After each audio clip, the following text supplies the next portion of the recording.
ونبئهم عن ضيف إبراهيم إذ دخلوا عليه فقالوا سلاما قال إنا منكم وجلون قالوا لا توجل إنا نبشرك بغلام عليم قال أبشرتموني على أن مسني الكبر فبم تبشرون قالوا بشرناك بالحق فلا تكن من القانطين قال ومن يقنط من رحمة ربه إلا الضالون قال فما خطبكم أيها المرسلون قالوا إنا أرسلنا إلى قوم مجرمين إلا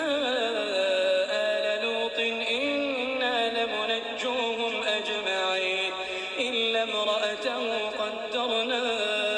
إنها لمن الغابرين فلما جاء آل لوط المرسلون قال إنكم قوم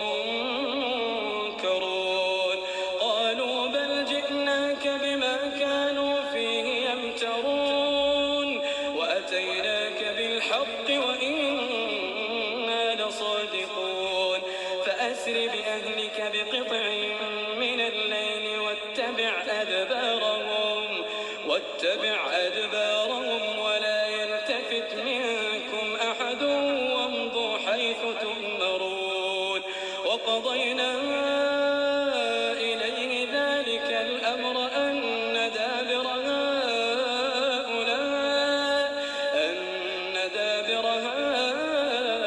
هؤلاء مقطوع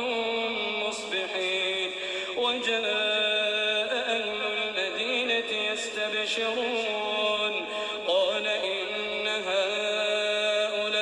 هؤلاء ضيفي فلا تفضحون واتقوا الله ولا تخزون قالوا أولم ننهك عن العالمين قال هؤلاء بناتي إن كنتم فاعلين لعمرك إنهم لفي سكرتهم يعمهون فأخذتهم الصيحة مشرقين فجعلنا عاليها سافلها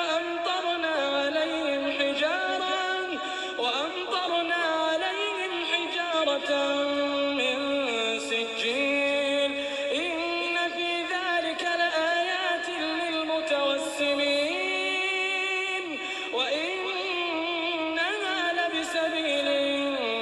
مقيم إن في ذلك لآية للمؤمنين وإن كان أصحاب الأيكة لظالمين